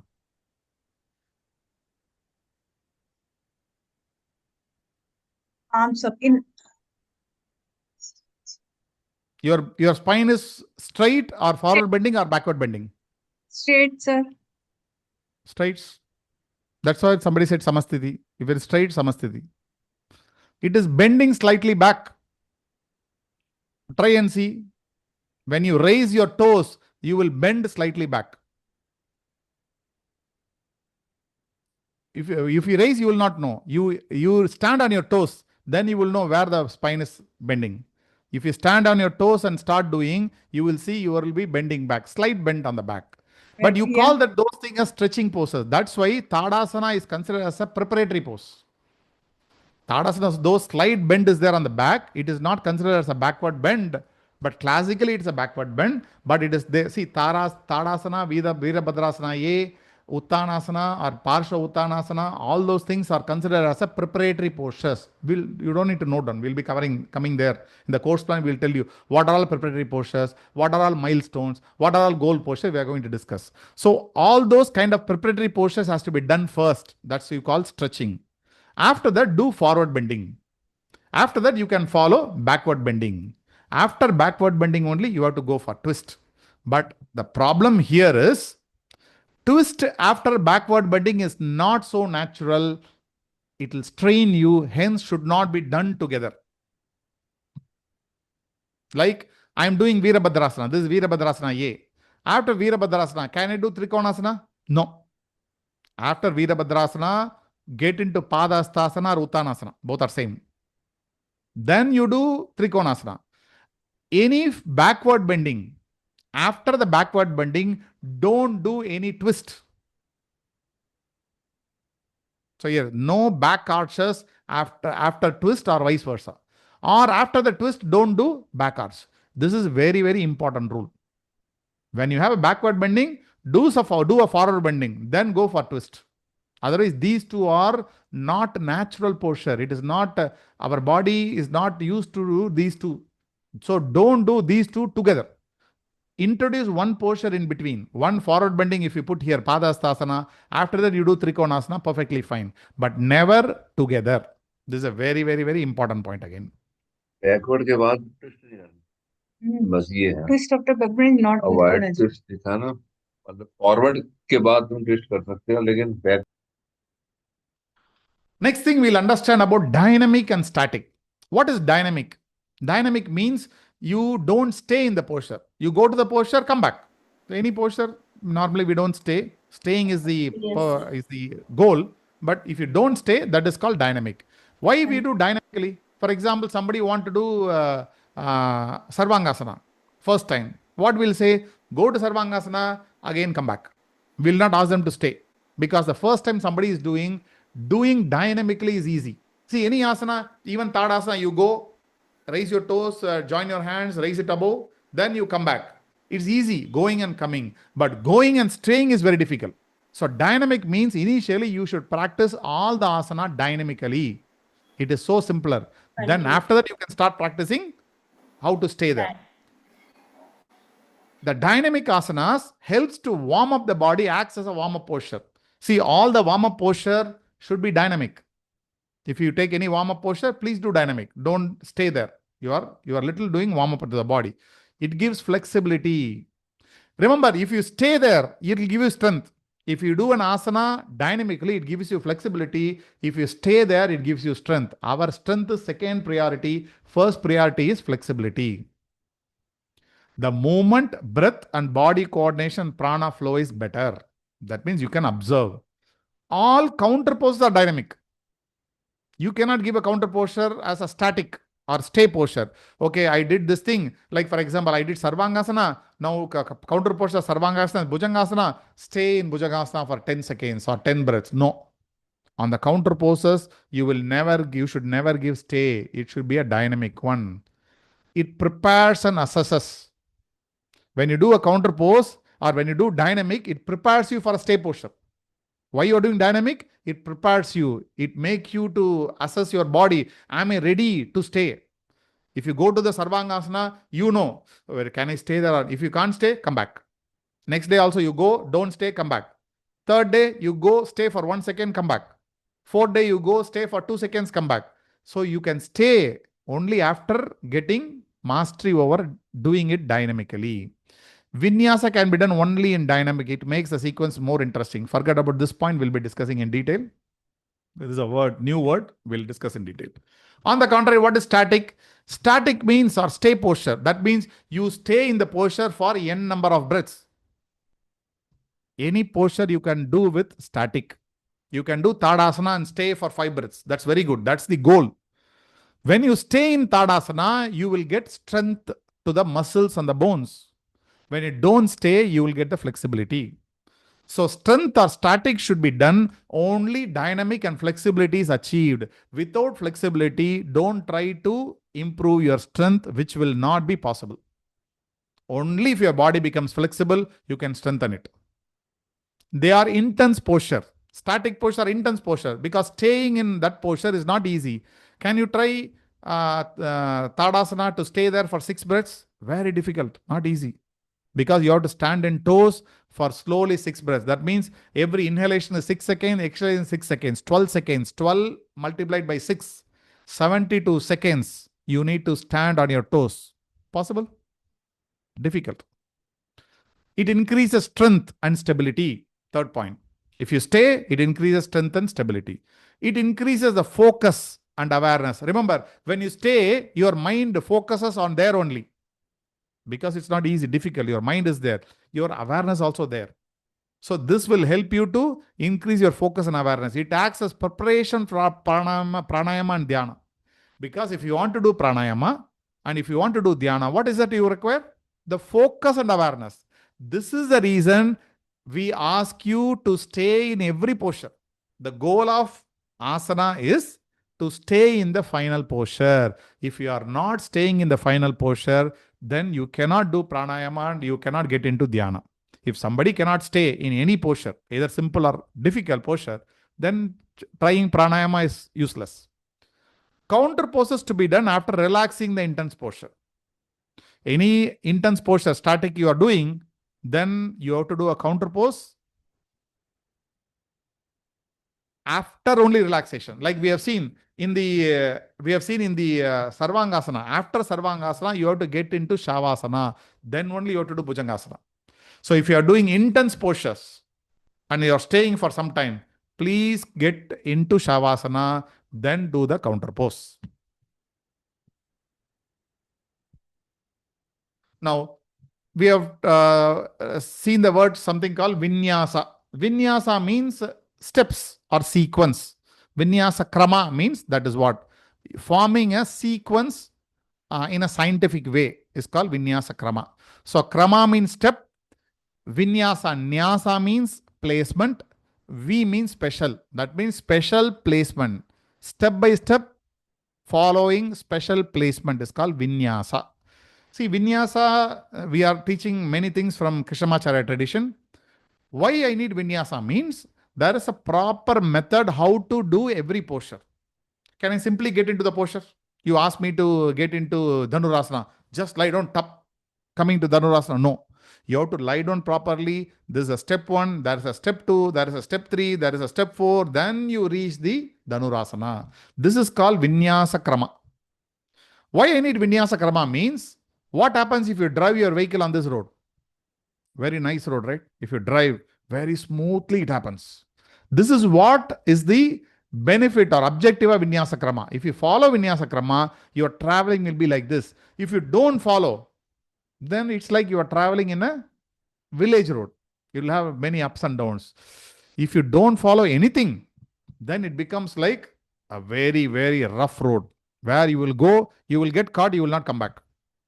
So many people are there, just haphazardly, just do this, do that. Then it depends on what kind of road you choose. If you want to a smooth travel on this the highway road, then you have to follow Vinyasa Krama.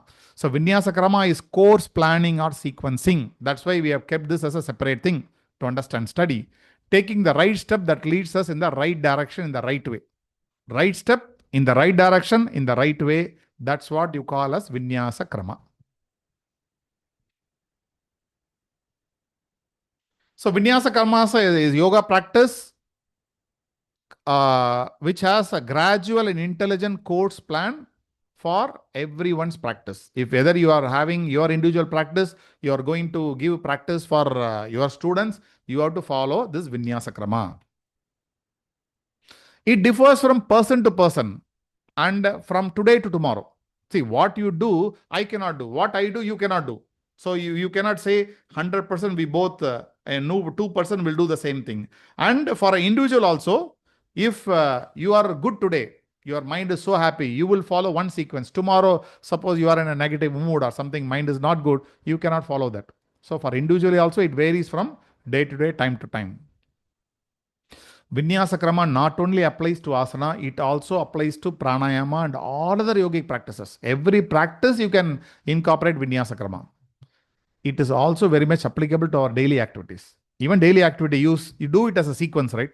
So we have to follow the sequence which is comfortable to us. So Vinyasa can be within asana. Within one asana, I can create step by step how to do. I can do that. And Vinyasana can be in a set of practice. I'm going to give some 10 practice today to my students, or I'm going to do in the 10 practice also, I can put which has to come first, which has to come second. All those things are called Vinyasa. So within one asana also Vinyasa is there. Within 10 asana also, how to sequence the 10 asana, 20 asanas, Vinyasa is there. See, Surya Namaskar is asking Vinyasa on its own. You cannot change that, right? When Surya Namaskar, if you do 24 steps, it is sequenced in particular method. So that itself acts as a Vinyasa. So there are Surya Namaskar, Chandra Namaskar like this, which has its own Vinyasa. That means step-by-step approach. You can also give Vinyasa over weeks and months. Again, this we are going to see in course planning. That means somebody has come, a beginner, he said he has given fees for you for next 6 months. He paid fees or annual subscription. He has opted for you. 12 months he is going to be with you as student. Now, how will you plan for this person for a 12 years course plan? So this Vinyasa Krama, sequence in sequence, how to follow the yoga practices or give the yoga practices to that person. That is also Vinyasa Krama is possible in that also. So individual asana, among many asanas, over a period of time. All the three conditions, for all the three conditions, you can follow Vinyasa. So we will see a little overview about impurities, mala.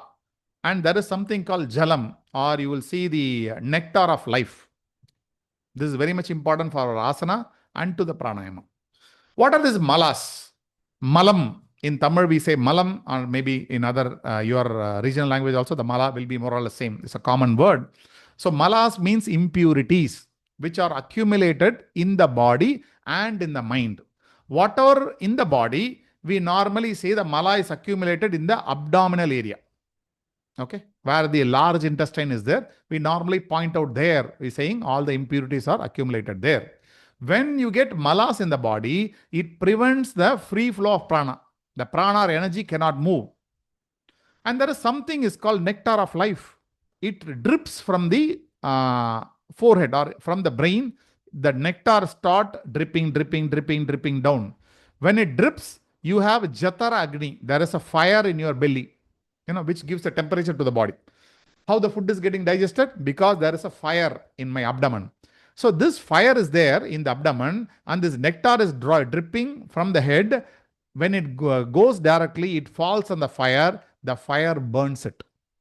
But if you save the nectar, if you keep the nectar circulating to the entire body, that gives you lot of prana, lot of energy, lot of positivity in the body and mind. So we are just seeing how to get the nectar throughout the body and how to burn the malas. So what it says, it flows constantly from in between the eyebrows. The jalam, you call it nectar, flows from in between the eyebrows and burned in the stomach. Conserve jalam to prolong life. Jalam is invisible like chakras. It's not dripping. It's all like chakras, nadis. which are not in the physical plane. The jalam drips slowly and Agni burns it. Dripping. When you say dripping, it's a metaphor just for visualizing. So when you do inversion, the Agni goes up and Jalam comes down. Hence, Jalam can be conserved, which is a life force. I think next slide we will discuss about inversion. This point, you just keep it. Also, as Malas will be above Agni, the Agni will burn them, leading to well-being in total. So keep these 2 points. We will see the picture and discuss this. Now, so this is there in Yoga Yajnavalkya Samhita. This is one more beautiful text written by sage Yajnavalkya. It is there, yogic anatomy. What is yogic anatomy? This is your head. Okay, this is your head. This is the body. This is the legs. This is how it is there. Now, this is the abdomen area. In the abdomen area, you have the fire. We call this as Jatara Agni. Whatever you eat, the digestion will happen. And the malas are here. Just below the Agni, the malas are here. The malas of the body. Now, there is a jalam dripping here. In the head, the drops falls directly into the Agni. By doing bandhas, especially in bandhas, what happens? You are making a lock. So bandhas means locks. I can have a throat lock, abdominal lock, anal lock. We are not explaining that, just for theory. I'm just saying. When you do all the lock, you are stopping the dripping of jalam, the nectar. When you do a throat lock, you are stopping there. You are distributing throughout the body. Like that, you can distribute the nectar instead of falling directly onto the fire. You are distributing the nectar. Now, the malam is here.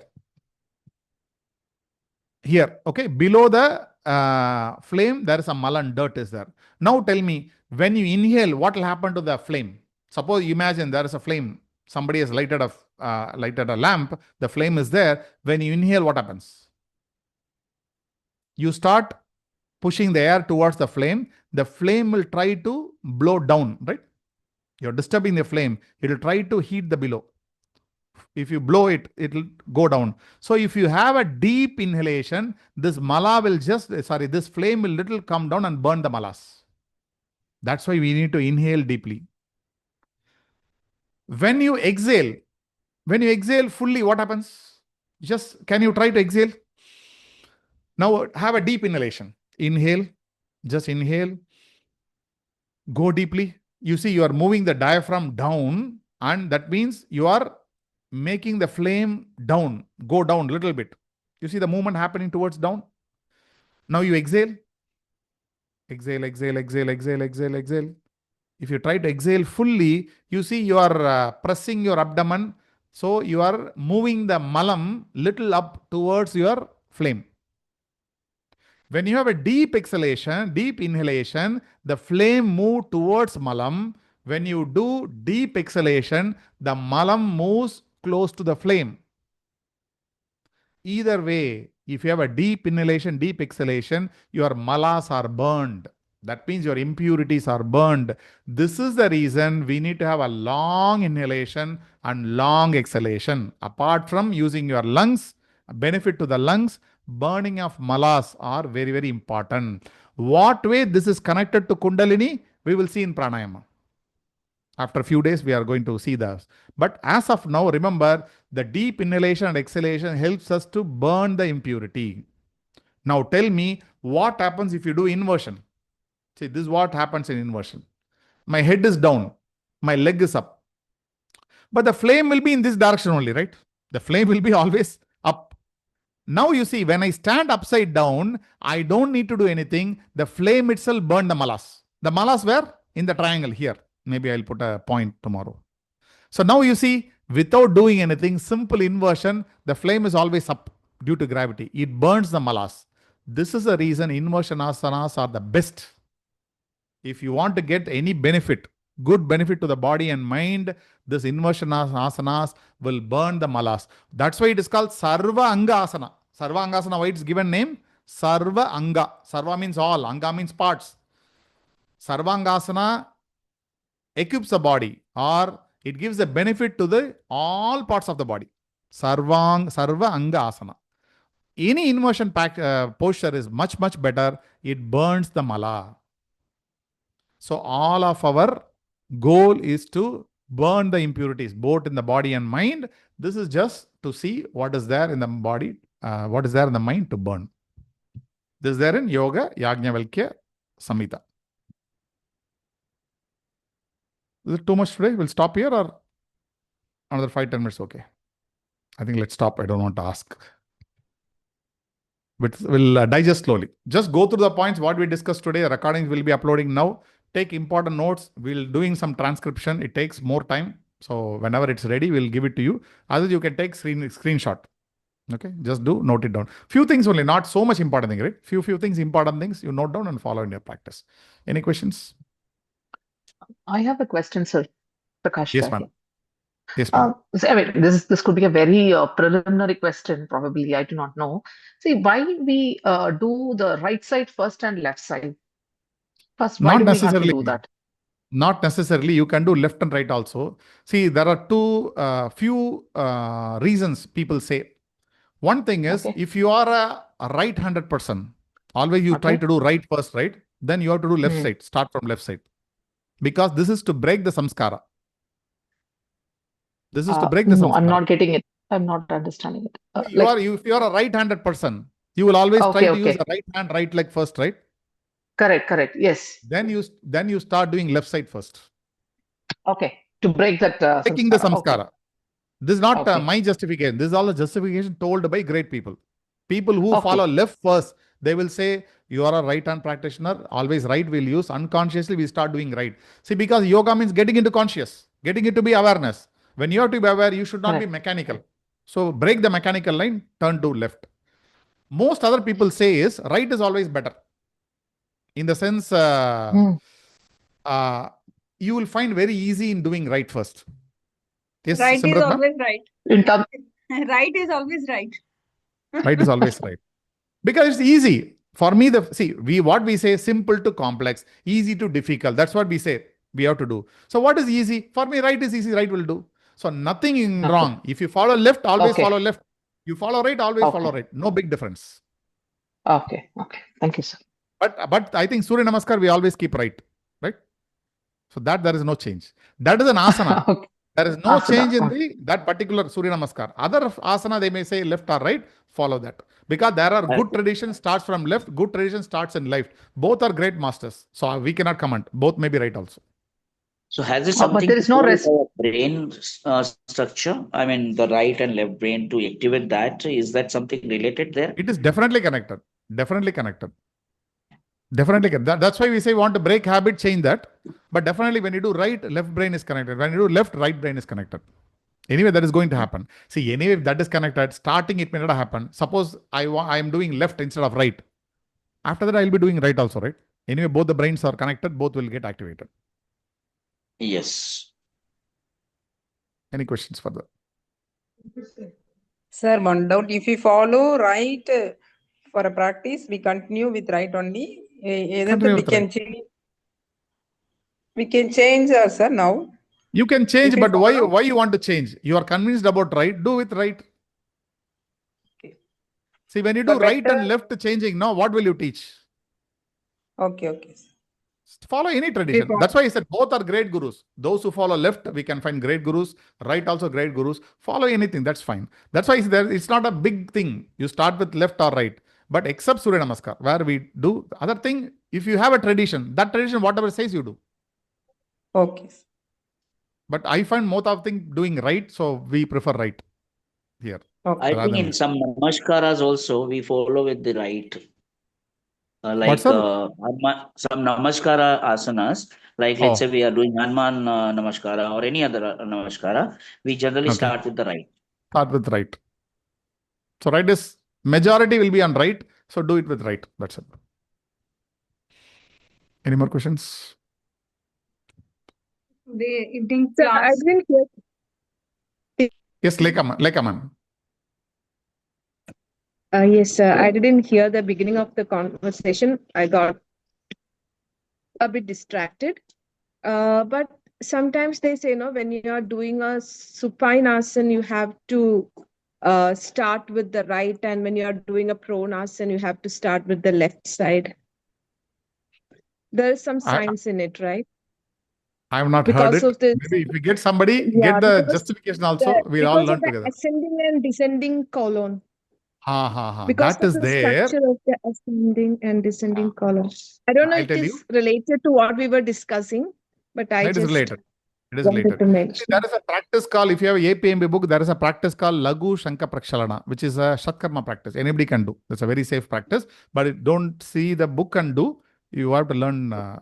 Our ashram used to conduct sometime. You can participate in that. In that, the excretion is very important. If you do a practice, you are pushing all the thing out. The motion will come. The loose motion will come.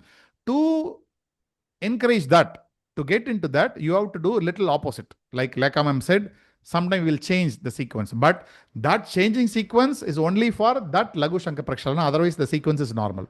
If you read the normal asana, the sequence will be different. The same asana, because you have to do 5 asanas in that Lagu Shanka Prakshalana. In that 5, 2 or 3 asanas, instead of left, you need to do right, or instead of right, you need to do left. The sequence will change, because to encourage these the movement of things in the colon, we need to do, but not for the regular practice.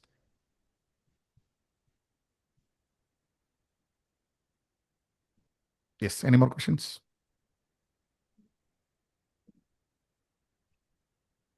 Okay, so thank you all. So we'll meet today evening, no class, as today is a Tuesday. Tomorrow morning we'll meet. Preferably, I think we'll have anatomy class tomorrow. Then we'll continue our session. Thank you. Hari Om. Tomorrow will be a theory class. What, madam? Tomorrow will be theory class. Tomorrow we'll have in the morning we'll have anatomy class. Evening we'll continue our session. Today evening there is no class because anatomy 2 days it is not there.